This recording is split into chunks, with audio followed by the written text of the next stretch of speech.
Today we're going to do some more difficult completing the square problems, but they really aren't going to be that difficult. First, a little bit of vocabulary. Coefficients are the numbers that are in front of the x square or the x cubed or whatever we have. Lead coefficient is the one that's in front of the x with the biggest power. So when we're doing quadratics, the biggest power is x squared. So the lead coefficient is the number in front of the x squared.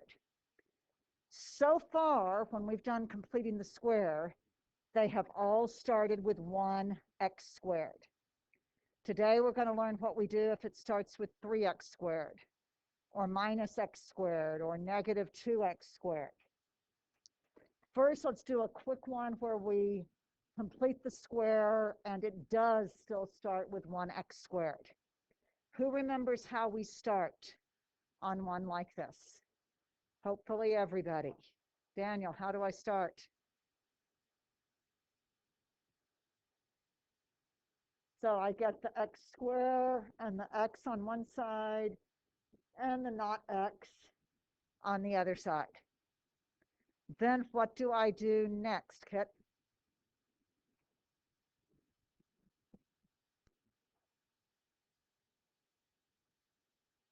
I take half of the second term. And what's half of negative 4? So I put a minus 2 in the parentheses. Then what I need to do is to make this top line equal this x minus 2 squared. What do I get when I take x minus 2 times x minus 2? Well, I get x squared minus 4x. And what do I get for the last part of that when I'm completing the square, Charlene? I get a positive 4. I took this minus 2 and I squared it to get a plus 4. Because if I was foiling, x squared minus 2x, and then for the last one, minus 2 times minus 2 would be a plus 4. But my original problem was x squared minus 4 is 5.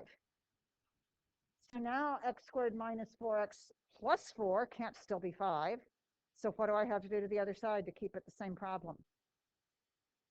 I have to put the plus 4 on both sides, not just on one side. So now, this is kind of messy, so I'll just recopy what I had there. Was x minus 2 squared is 9. What's next? Melissa? And the trick in this, if I take the square root on both sides, what do I have to remember in there? The plus or minus. And let's remember to raise hands for me if you guys don't mind.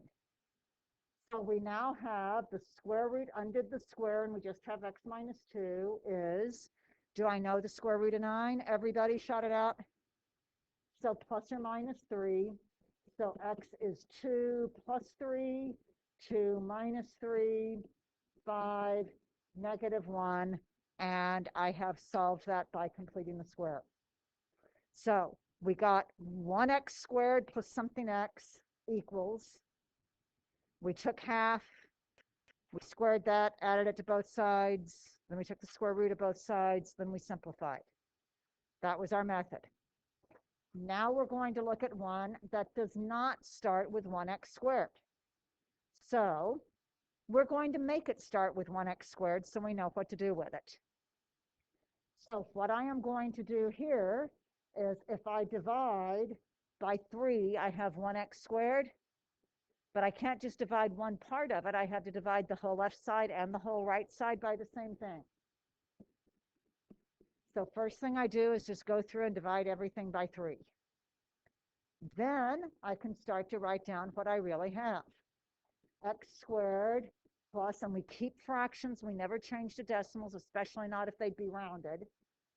5/3 x minus 6 over 3 would be minus 2, right? Let's go ahead and add it to the other side. So is everybody good with this? Is the same problem. We've just divided everything by 3.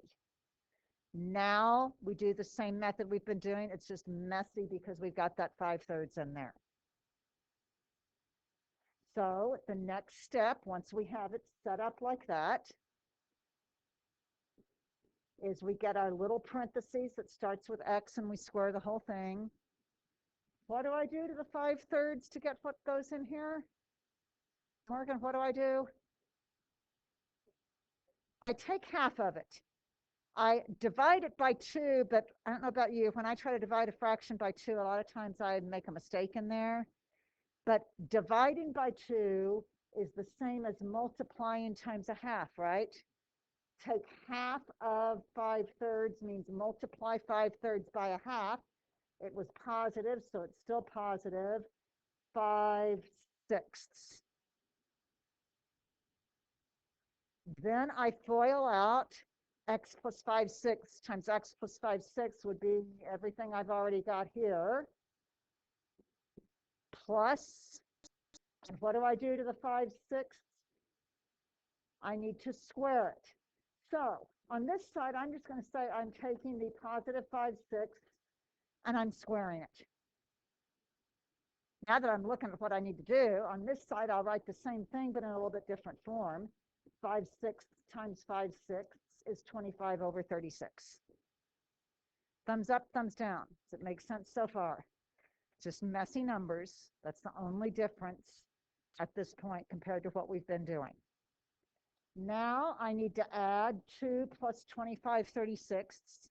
So I need a common denominator. And let's see, isn't 2 72/36? And 72 plus 25 is going to give me how much? 77? 97/36. So little parentheses squared equals a number. Pascal, what's the next step in these? Little parentheses squared equals, so what do I do next? I need to take square root on both sides. And what's the trick when I take square root on both sides, everybody? Plus or minus. Square root undoes square. X plus 5/6 is plus or minus. Got to take square root of numerator over square root of denominator. Can I simplify square root 97? No, 6 won't go into it. 9 and 7 is 16. 1 and 6 is 7. That's not divisible by 6. And so I'll leave that. What about square root 36? Can I simplify that? Everybody. 6. Almost done. Subtract 5/6 on both sides. So minus 5/6 over here, plus or minus root 97/6. And we're finished. Questions on that one? Okay, let's do one more, and then we'll be working on homework. So just one more so that it sinks in a little bit better.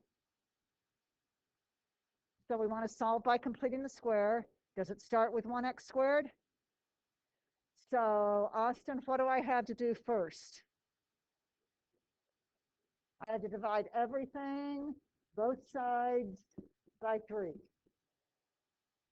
So now I have 1x squared. When I have x over 3, how many x's were in the numerator? So I really have 1 over 3x. So that is minus 1/3 times x. And then I'm going to add the third to the other side, and 0 over 3 was just 0. So if I add 1/3 to 0, I have 1/3 over here. Okay, Grazia, what do I do to get what I put in my little parentheses now? I'm going to take half of that negative 1/3. And so I'll do that multiplying by a half instead of writing it as negative 1/3 divided by 2. I'm less likely to make a mistake. So I get minus 1/6 in there.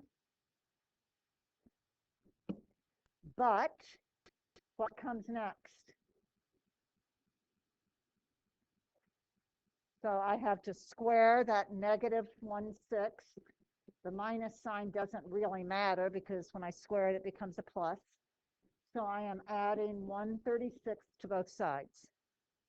What common denominator do I need on the right Everybody. 36. 1/3 is how many over 36?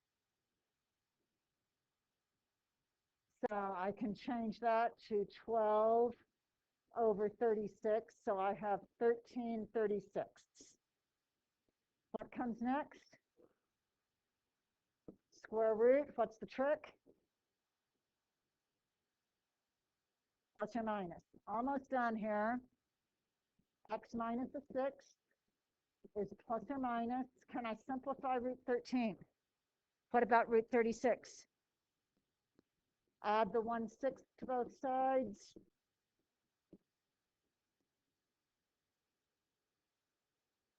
And there we have our answer.